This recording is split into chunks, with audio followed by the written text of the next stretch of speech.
முழுக்க முழுக்க சமூக அக்கறையோடு இந்த சக மனிதனுக்காக சேவை செய்வதையே முழு மூச்சாக கொண்டு பணியாற்றி வாழ்ந்து கொண்டிருப்பவர். நேர்மை, அறம் சார்ந்த வாழ்க்கை புரட்சித் தலைவர் எம்ஜிஆர் அவர்கள் காட்டிய பாதையில் மனிதநேய சிந்தனையோடு சாதிகளை கடந்து மதங்களை கடந்து சக மனிதனுக்காக வாழ வேண்டும் என்ற கொள்கையின் அடிப்படையில் வாழ்ந்து கொண்டிருப்பவன். அரசியல் என்பது சேவை செய்வதற்கான ஒரு அற்புதமான கட்டமைப்பு. அதனால்தான் புரட்சித் தலைவரும் புரட்சித் தலைவியும் என்னை பற்றி எப்படிப்பட்ட கருத்துக்களை சொல்லி இருக்கிறார்கள் என்பதில் இருந்தே நீங்கள் தெரிந்து கொள்ளலாம். இன்றைக்கு அரசியலை விட்டு நான் ஒதுங்கி இருக்கிறேன் என்றால் இப்படிப்பட்டவர்கள் மத்தியில் பணியாற்ற முடியுமா? சேவையை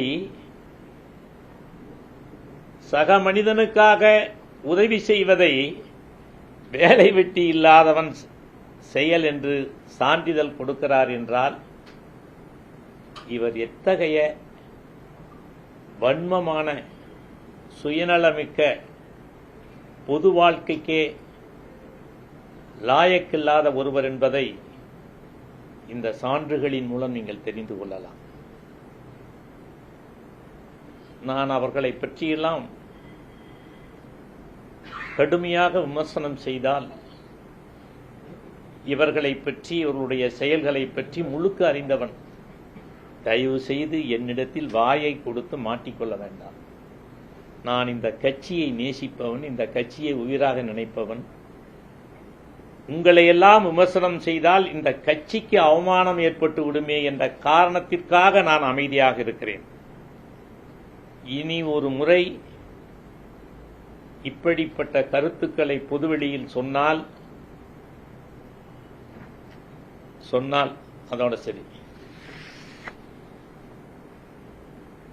யாரை பார்த்து என்ன தெரியும்? இந்த கட்சியினுடைய வளர்ச்சிக்காக, இந்த கட்சியினுடைய ஒரு வளர்ச்சியிலும் எத்தகைய பணியை ஆற்றினேன் என்பதை,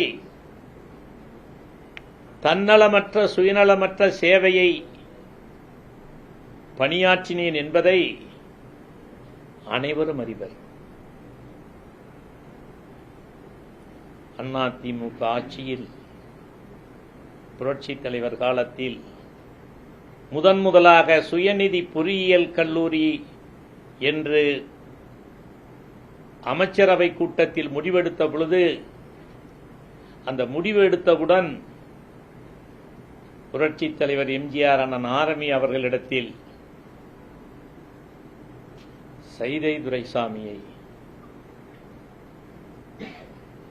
ஒரு கல்லூரி நடத்த சொல்லுங்கள், அதற்கு தேவையான அனைத்து நிதியையும் நான் தருகிறேன், அவன் இந்த கட்சிக்காகவே அர்ப்பணித்துக் கொண்டவன் வாழ்க்கையே என்று தலைவன் சொல்லி, என்னிடத்தில் அண்ணன் ஆரம்பி அவர்கள், சைதை உடனடியா போய் ஒரு 25 ஏக்கர் வாங்கியா. அப்ப எவ்வளவு தெரியுமா ஏக்கர்? 2000 ரூபாய்.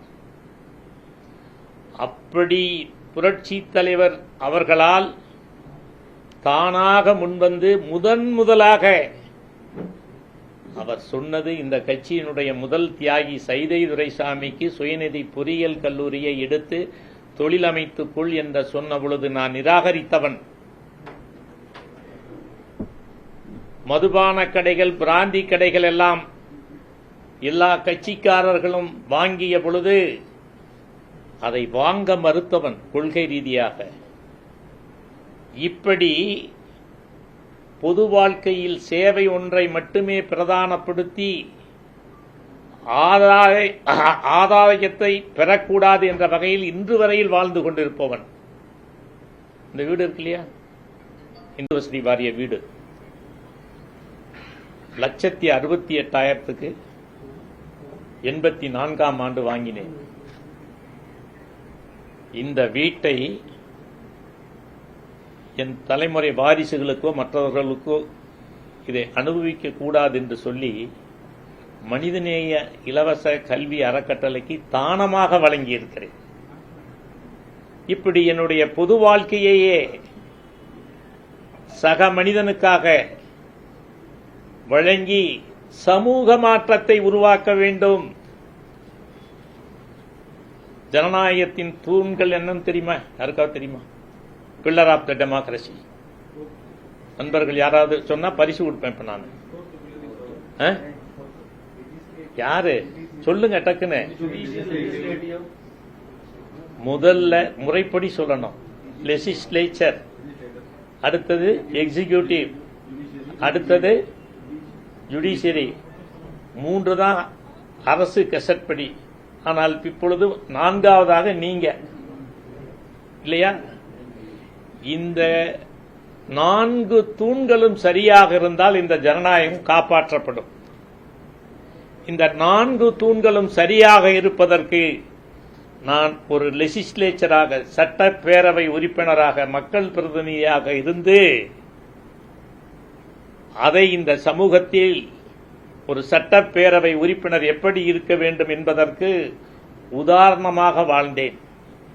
இன்றைக்கும் ஒரு விஷயம், நான் நாளைக்கு போய் அசம்பிளியில் பாருங்க, இன்றைக்கும் என்னுடைய சாதனையை யாரும் முறியடிக்கவில்லை. நான் தான் சட்டமன்றம் நடந்த எல்லா நாட்களும் சென்றவன். ஒரு நாள் கூட விடுமுறை எடுக்கல. சட்டமன்றம் சென்ற எல்லா நாட்களும் சட்டமன்றத்தில் பேசியவன். சட்டமன்றத்தில் நான் பேசிய அந்த கருத்துக்களின் அடிப்படையில் தான் பல திட்டங்கள் நிறைவேற்றப்பட்டிருக்கிறது. அதில் மிக மிக முக்கியமானது இந்த அடையாள அட்டை இருக்கு இல்லையா, வாக்காளர் அடையாள அட்டை. அந்த வாக்காளர் அடையாள அட்டை வருவதற்கு நான் எடுத்த முயற்சிகள் தான் காரணம். அதெல்லாம் தனிக்காத. இப்படி ஏராளமான பணிகளை செய்தவன். பெருநகர சென்னை மாநகராட்சியினுடைய மேயர்.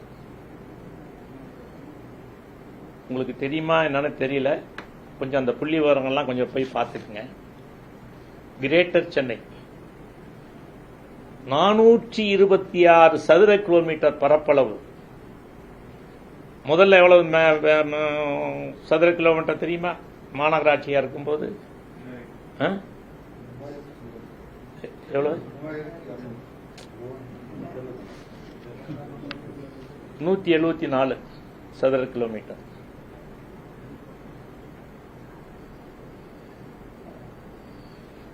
அதாவது 200 வார்டு, 24 சட்டமன்றம், பாராளுமன்றம், இப்படி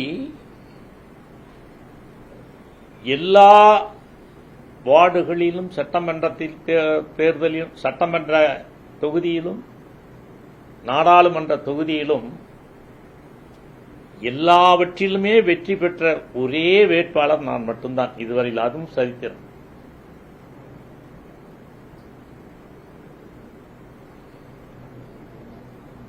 நம்முடைய மேயர் தேர்தலில் வார்டு, சட்டமன்றம், நாடாளுமன்றம் எல்லாவற்றிலும் நான் வெற்றி. வார்டு தேர்தலில் 31 இடங்களில் அதிமுக வெற்றி வாய்ப்பு இழந்தது. சட்டமன்ற தொகுதிகள், நாடாளுமன்ற தொகுதிகள் அனைத்திலும் கவுன்சிலர்ஸ் வாக்குகள் மிக குறைவு.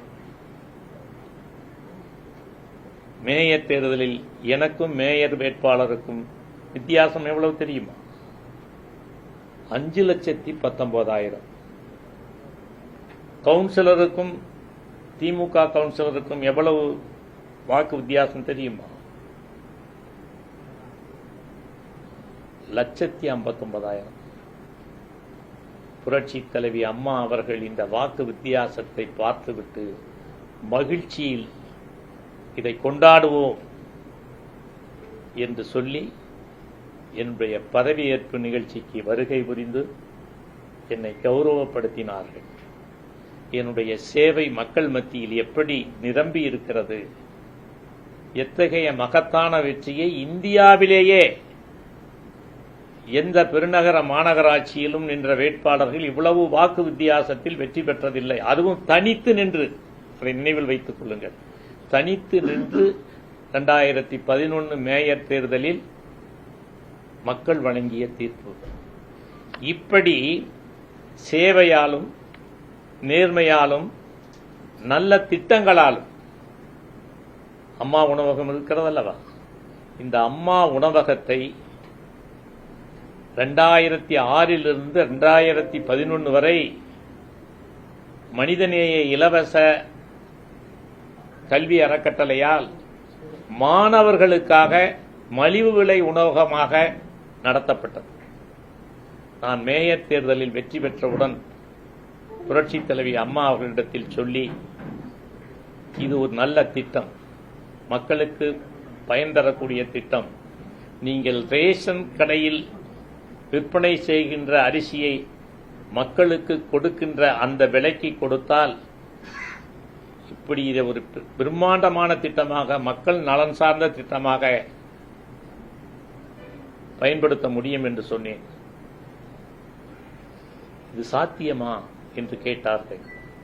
அப்பொழுது நான் நடத்தி கொண்டிருந்த மலிவு விலை உணவகத்தை பற்றியும், 1 கிலோ அரிசிக்கு எத்தனை இட்லி, பொங்கல், சாம்பார் சாதம், தயிர் சாதம் வரும், ஒன்றின் விலை 5 ரூபாய், 3 ரூபாய், 1 ரூபாய் என்று விற்பனை செய்தால் லாபம் தெரியுமா உங்களுக்கு?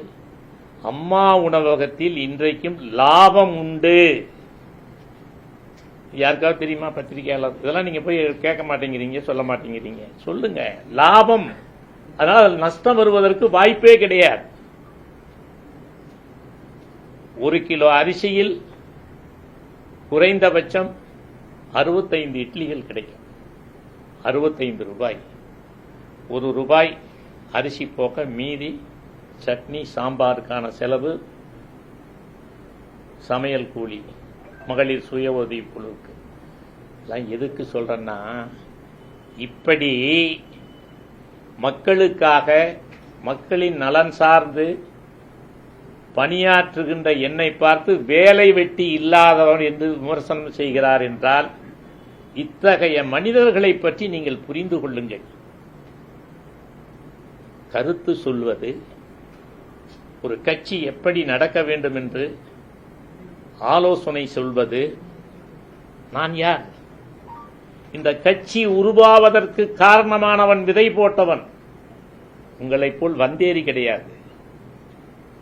இந்த கட்சியை உருவாக்கியவன் 14 வயதிலிருந்து புரட்சித் தலைவர் எம்ஜிஆருடைய கரம் பிடித்து பேனா நண்பர்கள் வட்டத்தை உருவாக்கி புரட்சித் தலைவரின் கொள்கைகளையும் அவரது திட்டங்களையும் அவரது எண்ணங்களையும் ஒரு திரைப்படத்தில் சொல்லுகின்ற அந்த கருத்துக்களை பற்றி ஆய்வு செய்து அனைவரும் அறிந்து கொள்ளுகின்ற வகையில் பேனா நண்பர்கள் வட்டத்தை உருவாக்கி தமிழ்நாடு முழுக்க, இந்தியாவில் இருக்கின்ற மற்ற மாநிலங்கள் உள்பட வெளிநாடுகள், மலேசியா, சிங்கப்பூர், பிரான்ஸ் என உலகம் முழுக்க இருக்கின்ற பேனா நண்பர்களை ஒருங்கிணைத்து புரட்சித் தலைவரின் கொள்கைகளையும் அவரது எண்ணங்களையும் நாள்தோறும் அறியச் செய்கின்ற பணியை 14 வயதிலிருந்து நான் கடைபிடித்து வருகிறேன்.